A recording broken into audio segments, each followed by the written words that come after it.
That's the word, isn't it? The one thing everyone says we're missing. The thing we keep pretending we lost. But what if I told you we never had it to begin with?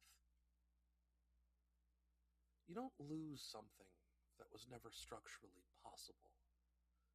You don't fracture something that was already built on fault lines. And if you actually want to understand why heathenry in America feels like a house divided, you're gonna have to stop blaming TikTok. Stop blaming drama. And start looking at the foundation we built this entire thing on. Because the fracture was baked in from the very beginning. This is I Am Heathen, and so can you.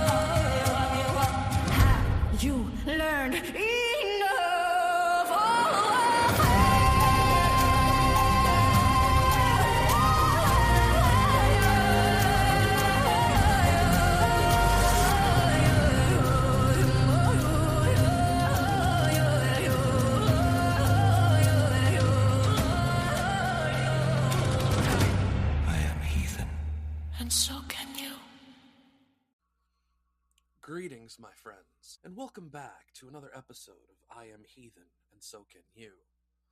I am your host, Havamal fetishist, Mjolnir purchaser, and definitely not 15,000 irradiated Vikings in the Pringles can, Einar.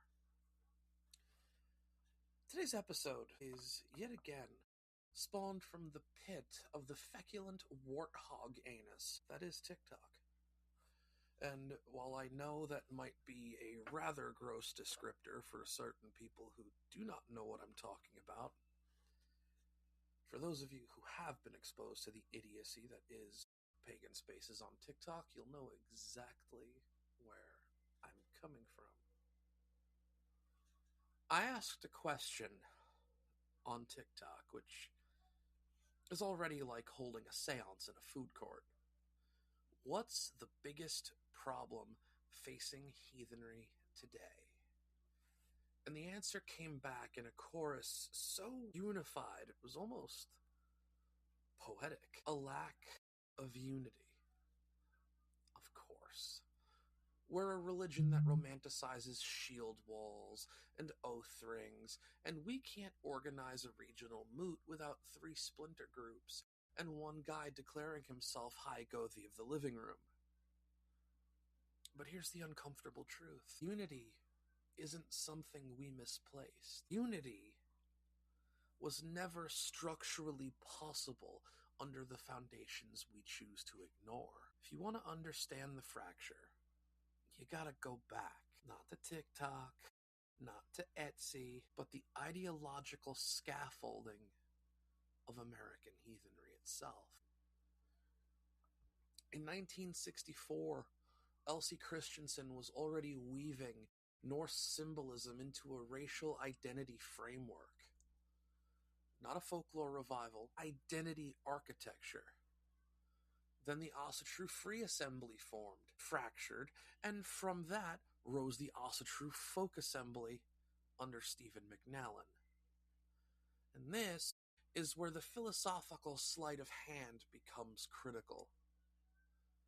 McNallen offered his counter to the 9 Noble Virtues in a lazily written document entitled Some Odinist Statements. Strength over weakness, courage over cowardice, joy over guilt, honor over dishonor, freedom over slavery, kinship over alienation, realism over dogmatism, vigor over lifelessness, and that final line, ancestry is better than universalism. The first 8 are brilliant bait. No one argues for cowardice. Who the hell's gonna defend lifelessness? But by the time you reach the 9th, you're already nodding. And that 9th line quietly changes the entire operating system.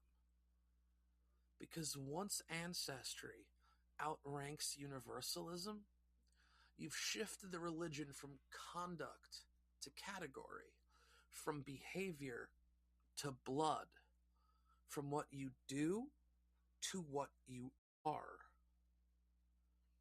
And that's where the rot sets in. Dress it up as racial dreaming. Wrap it up in poetry about myth humming in the bloodstream. Give it a lab coat and call it metagenetics. The message is the same. Some people are spiritually native. Others are just spiritually adjacent. You know what? To certain people, it's intoxicating. The notion of you didn't choose this path. It chose you. What a comforting story that is. Also, what a perfect mechanism for building hierarchy. And hierarchy masquerading as spirituality is still hierarchy. If ancestry determines proximity to the gods, unity becomes mathematically impossible.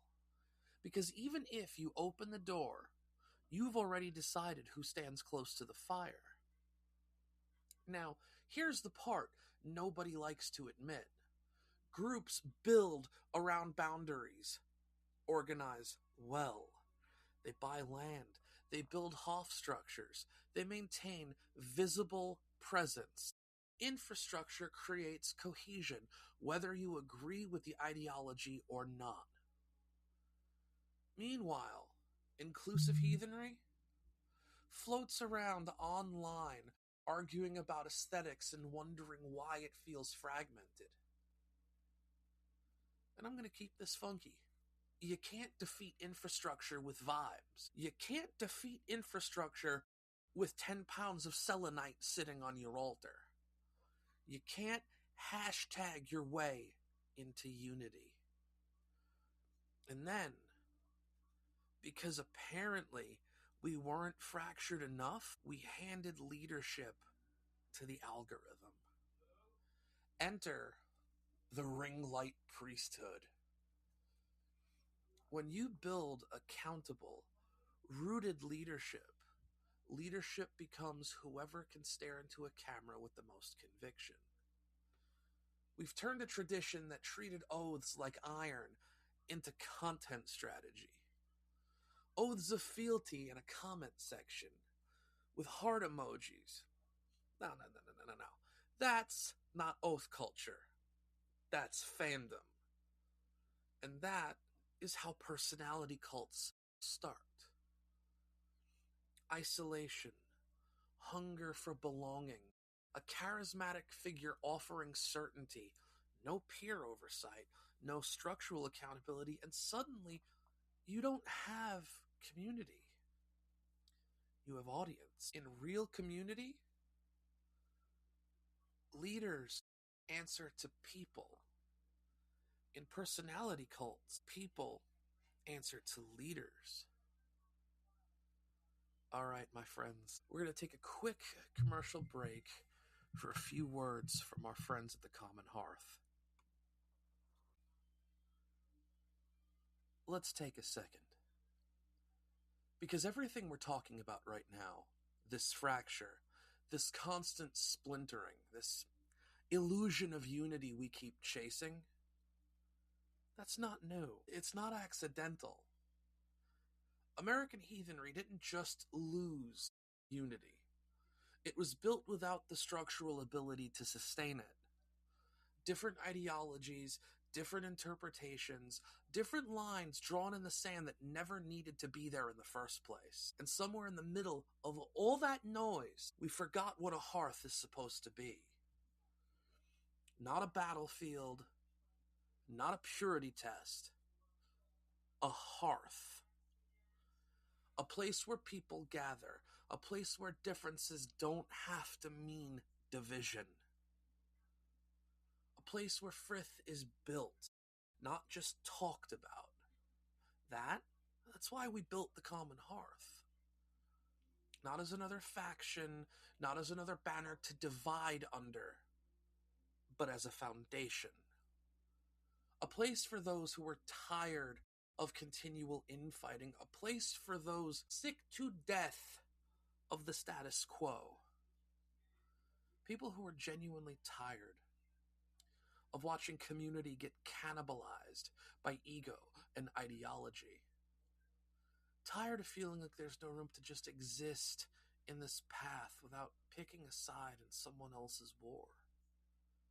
We're building something different, something deeply intentional, something that actually honors the idea that community is forged and not assumed.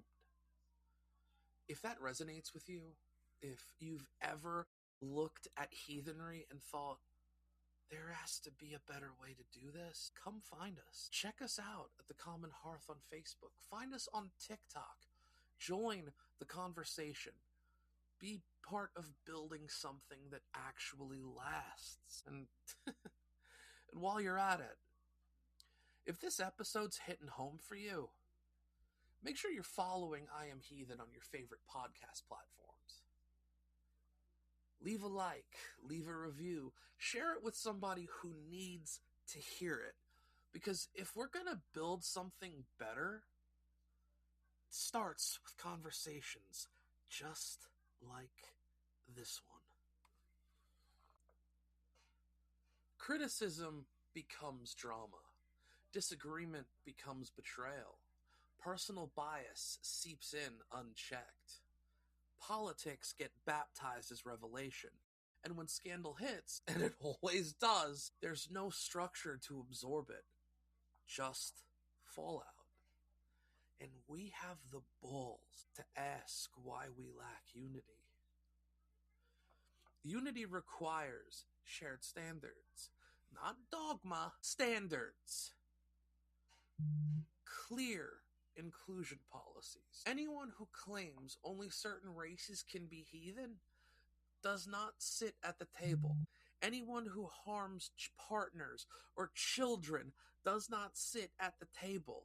Transparency in finances, transparency in the removal of bad actors, no whisper networks, no aesthetic inclusivity, masking cowardice, and beyond that, service. If heathenry does not visibly improve the communities it inhabits, it remains cosplay with better lighting.